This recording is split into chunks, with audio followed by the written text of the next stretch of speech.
자, 여러분 안녕하세요. 천분입니다. 오늘 만나볼 학과 과연 어디일까요? 오늘은 블록체인과 가장 관련이 깊어 보이는 학과를 섭외했습니다. 바로 컴퓨터공학과인데요. 자, 자기소개 부탁드립니다. 네, 안녕하세요. 저는 서울대학교 전기정보공학과를 졸업하고 현재 동대학원에서 가상원인 최적화 연구실에서 이제 가상원신 연구를 하고 있는 김재윤이라고 합니다.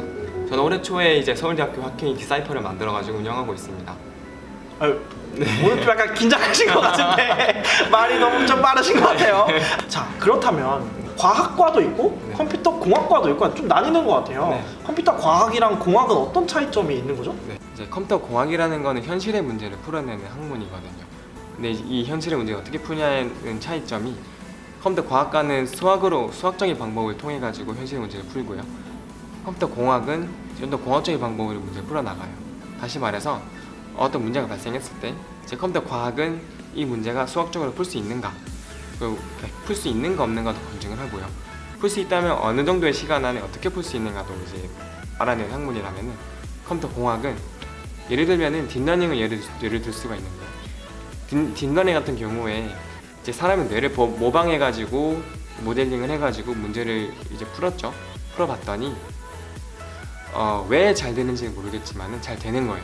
그래서 그거를 조금 더 노드수를 바꿔보고 식량망을 조금 더 이제 조절을 해보고 하니까 더 잘 되더라.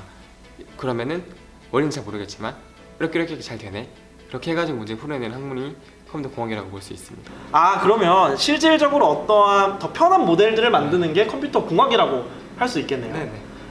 그러면 혹시 제가 요즘 개발자분들이랑 같이 다니다 보니까 좀 약간 생소한데 좀 요즘 듣는 말 중에 프론트 엔드가 있고 네. 백엔드라는 말이 네. 있던데 도대체 프론트 엔드는 뭐고 백엔드는 뭐예요? 네.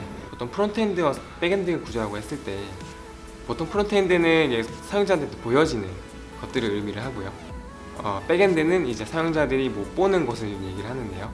보통은 우리가 웹 브라우저 혹은 웹 서비스 예를 들면은 웹 서비스에서 웹 브라우저 같은 클라이언트가 바로 프론트엔드 구조에 해당하는 거고요. 유저들과 바로 인터랙션 할 수 있는 구조가 프론트엔드죠. 다시 말해서.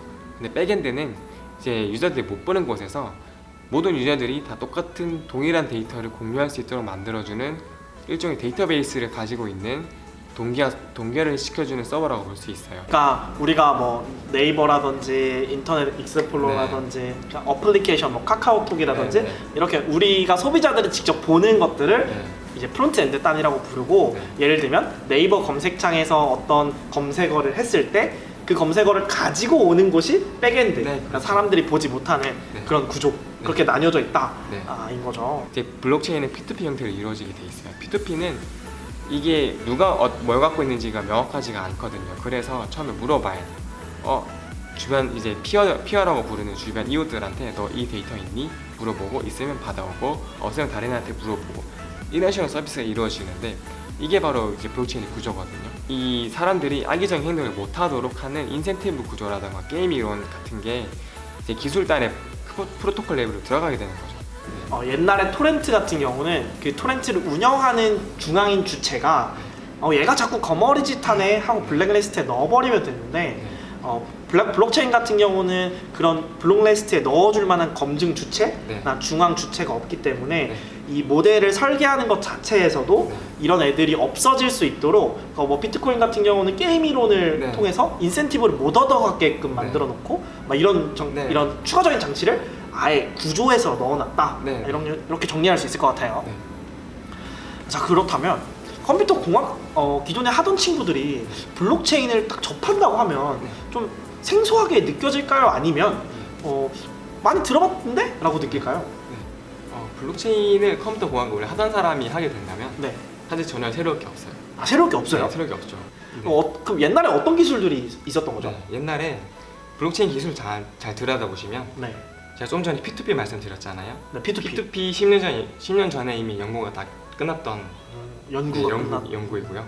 그 다음에 블록체인에 보면은 P2P 구조이기 때문에 좀 빠르게 하기 위해서 혹은 이제 이 데이터를 검증하기 위해서 작업증명을 쓴다. 작업증명. POW. POW. POW 원래 스팸 메일 방지하던 기술이었어요.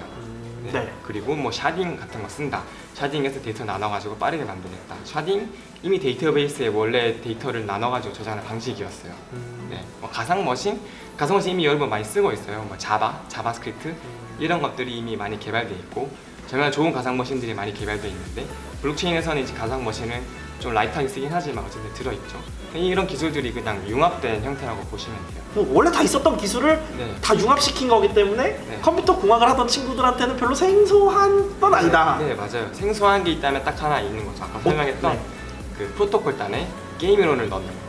그렇다고 하면 요즘 뭐 업계에서 하도 블록체인 난리를 치긴 하지만 왜 컴퓨터 공학과 친구들이 블록체인을 공부해야만 할까요? 네. 컴퓨터 공학이라는 건 현실의 문제를 푸는 학문이거든요. 다시 말해서 이 기존의 서버 클라이언트 구조로는 풀지 못하는 현실의 문제들이 있을 거예요. 그 문제들을 블록체인으로 풀고 싶은 거예요, 지금은. 네, 그래서 그런 기술을 연구하는 데 있어서 컴퓨터 공학과 학생들의 도움이 많이 필요하죠. 이 블록체인이 정말 이 세상에 어떤 문제를 풀 수 있을까에 대해서 공감을 한다면 이 블록체인 기술 훨씬 더 발전할 수 있을 거예요. 왜냐면은 지금 새롭게 없고 해야 될 건 굉장히 많은 상황이거든요. 네, 그래서 많은 친구들이 와가지고 연구를 한다면은 정말 이 분야에서 많은 기여를 할 수 있을 거고요. 많은 성과를 낼 수 있을 거고요. 그런 측면에서 저는 컴퓨터 공학과 학생들한테 이 블록체인 연구라고 말하고 싶습니다.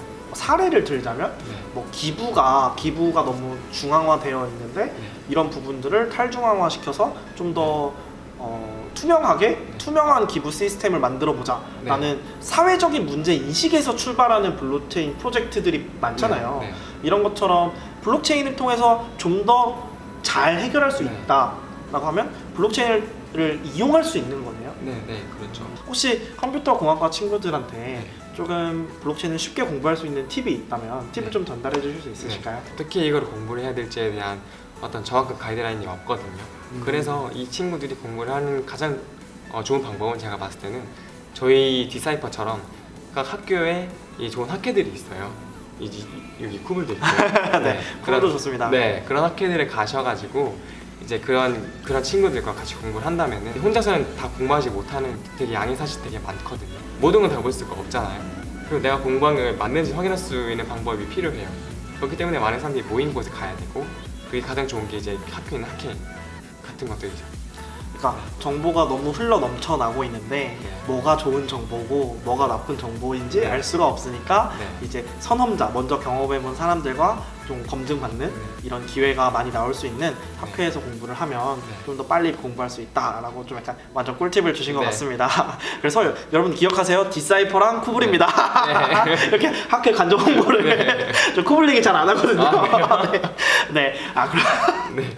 자, 여러분 이제 마무리를 하도록 하겠습니다. 자, 오늘 만나보신 컴퓨터 공학과는 어떠셨나요? 그리고 또 다음에는 어떤 학과를 만나고 싶으신가요? 여러분들 댓글에 만나고 싶으신 학과를 남겨주시면 또 첨블리가 만나서 찾아가 보도록 하겠습니다. 자, 여러분 좋아요, 댓글, 공유하기 많이 남겨주시고요. 또 다음에 보도록 하겠습니다. 감사합니다.